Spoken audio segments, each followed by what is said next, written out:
You know, the last pages, the last panels really raised the grade for this chapter. That's how good those pages are.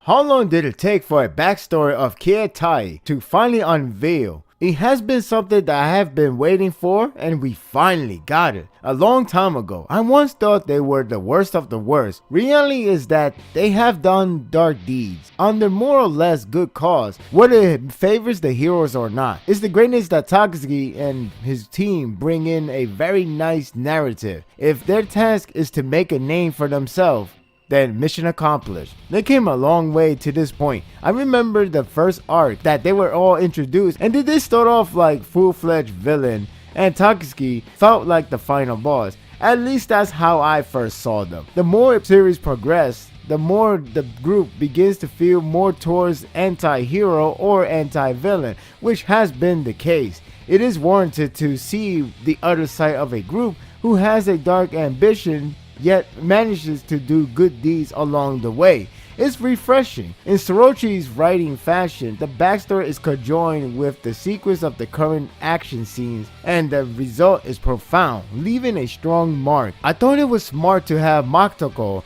to narrate the story of Kiheitai, which also show her origin. It all begins with Matoko wanting to join Tatsuki to avenge her family because they were wrongfully executed. It's interesting that the gun she has actually belonged to her father, and that's why to this day uses it. It's her way to take revenge for her family. There are some really good dialogues as well. The words Tatsuki said to Matoko are grim but give you a good idea of what his life became.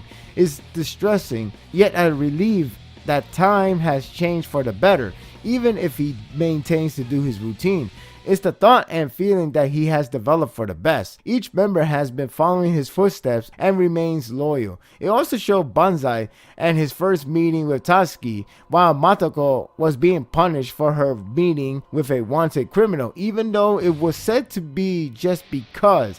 It is mainly done for bait. It's the corrupted system that they despise, yet Tatsuki is not the guy that would continue to watch them to do whatever they want. He managed to free Matoko. As it is hard to justify the chapter in this review, it does go back and forth from present to past whenever it was time to focus on one character and his or her perspective view on the moment that changed their life. In the beginning, it transferred over to Tatsuki as once described as a sad, lonely man who claims that he would destroy the world, yet the expressions doesn't have a sign of pure evil. When it comes to others, it is presented as life-changing event. It connects to the flashback that was shown back in the previous arc. And so now we have the bigger picture, and it's a pretty nice moment between the two. It makes sense on why Banzai was led to prison, as well as how he was influenced by Tatsuki's words. He always has been a guy who wants to find the best tune, metaphorically speaking, for best ideal. He has grown respect for Tatsuki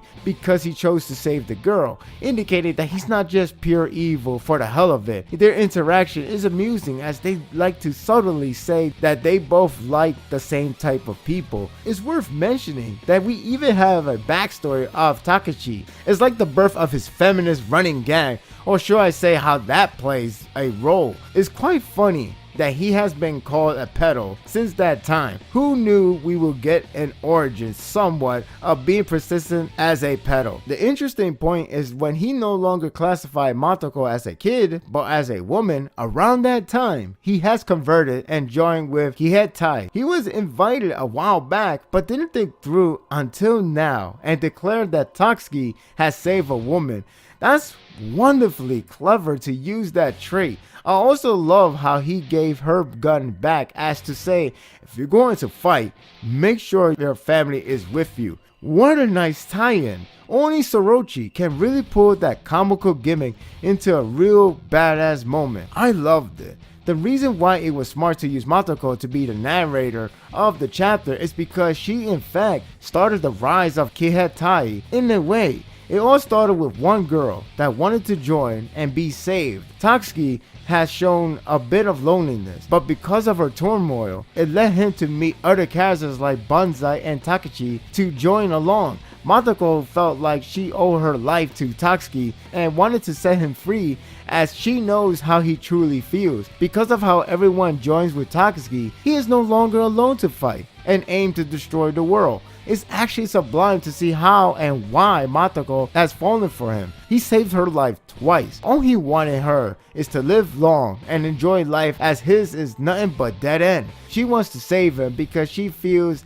that the country needs him more than he needs it. She doesn't want to be acknowledged. She wants to selflessly put his life over. It's no wonder she was in tears in the last arc. This whole chapter made me respect Kiheitai more than ever. It leaves a badass address to the theme of the chapter. Although they are technically saving the world, Matoko, who can be considered the co-founder when you really think about it, reassure that they are always the same. The only difference that can always occur is when there is something in the way. They will crush those rotten pieces of shit. That's what Kiheitai is all about. The chapter is sequenced very well as it shifts back and forth timeline. It draws a convincing viewpoint of development from each of the members. It also shows how badass they are, especially with Tatsuki with that evil smile. This guy loves to be this vicious criminal to the universe. Correct me if I'm wrong, but is Matoko wearing the same jacket as Tatsuki?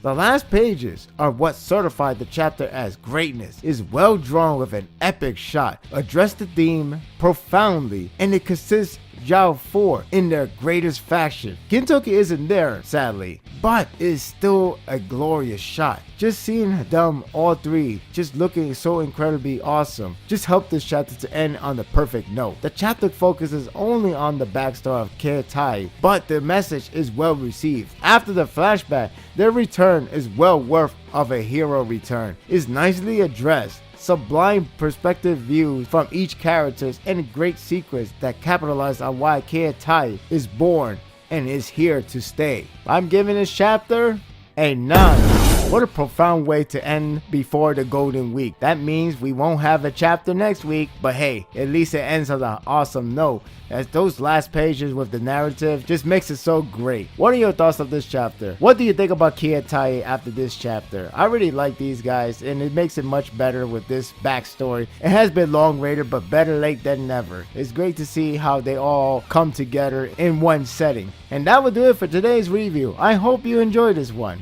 If you like this and want more of this, subscribe to my channel and my world will be yours to stay. Until next time, take care.